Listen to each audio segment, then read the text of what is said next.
வணக்கம். ஜிகேஎஸ்வி ரவிச்சந்திரன். இன்னைக்கு நாம பார்க்க போறது work life balance. Work life balance அப்படிங்கிறது ஒரு அதாவது கட்டமைக்கப்பட்ட ஒரு பிம்பமே தவிர அது நிஜம் கிடையாது. ஒரு மாய பிம்பம். யாராலையும் ஒர்க் லைஃப் பேலன்ஸ் பண்ண முடியாது. நாம 4 விஷயங்கள் இருக்குது. ஒன்று வந்துட்டு health management, wealth management, job management, family management அப்படின்னு சொல்லி 4 விஷயம். 4 விஷயத்தையும் நம்ம ஒன்றா பேலன்ஸ் பண்ண முடியாது. ஒரு பக்கம் நம்ம ஆதாயத்தை நோக்கி போகும்போது இன்னொரு பக்கம் இழப்பு ஏற்படும். இந்த கூட்டி கலந்தது தான் லைஃப். அதை நம்ம புரிஞ்சுக்கணும். அதே மாதிரி இந்த நாளையும் நம்ம கண்ட்ரோல் பண்ணணும்னு நினைச்சோம்னா நம்ம தோத்து போயிடுவோம். இந்த நாளையும் நம்மளால யாராலையும் நிர்வாகம் பண்ண முடியாது. அப்படி நிர்வாகம் பண்ணி காட்டினவங்க கிடையாது. இதுதான் உண்மை. அதே மாதிரி ஹோம் சிக், இதுல ஒர்க் லைஃப் பேலன்ஸ்ல ஒரு பார்ட் தான் ஹோம் சிக். இது ஃபர்ஸ்ட் வெளிநாட்டு வேலையை தேடி போற பசங்களுக்கு இருக்கிற ஒரு ப்ராப்ளம் ஹோம் சிக் ப்ராப்ளம் இருக்கும். ஆனால் வீட்டில் செல்லமாக உட்கார வச்சிருப்பீங்க.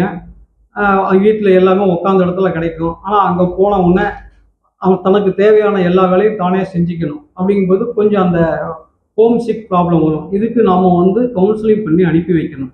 அதே ஃபேமிலி மேனாக இருக்கிறவங்களுக்கு இந்த ஹோம் சிக் ப்ராப்ளம் நிறைய தலை தூக்கும். இதை எப்படி நம்ம நிர்வாகம் பண்ணுறது அப்படின்னு தான் பார்க்க போகிறோம். இந்த ஹோம் சிக் ப்ராப்ளத்தினால என்ன நடக்குதுன்னு சொல்லி கேட்டிங்கன்னா, ஒரு 4-5 வருஷம் வெளிநாட்டில் வேலையில் இருப்பார். நல்ல கம்பெனியில் இருந்திருப்பார்.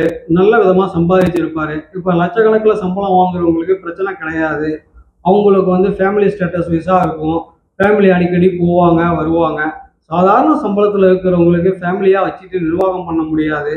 அவங்களால முடியாது. அதனால் அவங்களுக்கு இந்த ஹோம் சிக் ப்ராப்ளம் வரும்.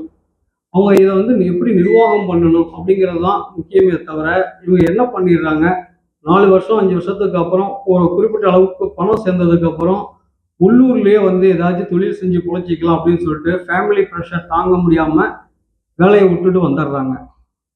ஒரு ஜாப்பை செட் பண்ணி ஒரு பொருளாதார ரீதியாக முன்னேறி வர்றதுக்கு அவங்க மீண்டும் பொருளாதார நெருக்கடியில் விழுந்துடுறாங்க. மீண்டும் பேக்கை தூக்கிக்கிட்டு வெளிநாடு போக பார்க்குறாங்க. ரெண்டாவது என்ன சுச்சுவேஷன்னா, நல்ல இடத்துல வேலையில் இருந்திருப்பாங்க, நல்ல சம்பளத்தில் இருந்திருப்பாங்க. ஆனால் இப்போ அதை விட கம்மியான சம்பளத்தெல்லாம் வேலை கிடைக்கும். ஸோ இந்த ஹோம் சிக் ப்ராப்ளத்தை நிர்வாகம் பண்ண வேண்டியது ரொம்ப கட்டாயம். இதில் ஹோம் சிக் ப்ராப்ளத்தில் சிக்கி பொருளாதார நெருக்கடியும் ஆனது, அதே மாதிரி ப்ராப்ளம் குடும்பத்திலேயே நிம்மதி இல்லாமல் போனது நிறைய. அதனால் நீங்கள் என்ன பண்ணணும்னா, வருஷத்துக்கு ஒரு தவால் 15 நாள் லீவு அப்படின்னு சொல்லிட்டு வீட்டுக்கு வரணும். இப்படி லீவில் வரும்போது ஒரு தவால் பசங்களுக்கு ஸ்கூல் இருக்கும்போதோ காலேஜ் இருக்கும்போது வரும்போது என்ன பண்ணணும்னா, கணவன் மனைவி இவங்க 2 பேர்த்துக்கு தேவையான பிரைவேசிக்கு தேவையான டைம் கிடைக்கும். இன்னொரு தவால் வெக்கேஷன் வரும்போது பசங்களுக்கு லீவு இருக்கும்போது வரணும். இப்படி தான் ஃபேமிலியை நிர்வாகம் பண்ணுமே தவிர, ஒரு அனுபவமும் நம்ம ஒரு தொழில் ஆரம்பித்து நம்ம வர்ற லெவலுக்கு நமக்கு எக்கனாமிக் பெனிஃபிட் இல்லாமல் ஹோம் சிக் நிர்வாகம் பண்ண தெரியாமல் வேலையை விட்டுட்டு சிக்கலில் மாட்டிக்கிட்டது தான் இங்கே நிறைய பேர். அதனால் ஹோம் சிக் ப்ராப்ளத்தை நிர்வாகம் பண்ணுறதுக்கு பிளான் பண்ணிக்கோங்க. நம்மளால் முடிஞ்ச ஒரு சின்ன யோசனை, வருஷத்துக்கு ஒரு தவால் வாங்க. ஒரு தவால் உங்களுக்கு பசங்களுக்கு காலேஜ் ஸ்கூல் இருக்கும்போது வாங்க. இன்னொரு தவால் பசங்களுக்கு லீவ் இருக்கும்போது வாங்க. இப்படி பேலன்ஸ் பண்ணிக்கோங்க. நன்றி, வணக்கம்.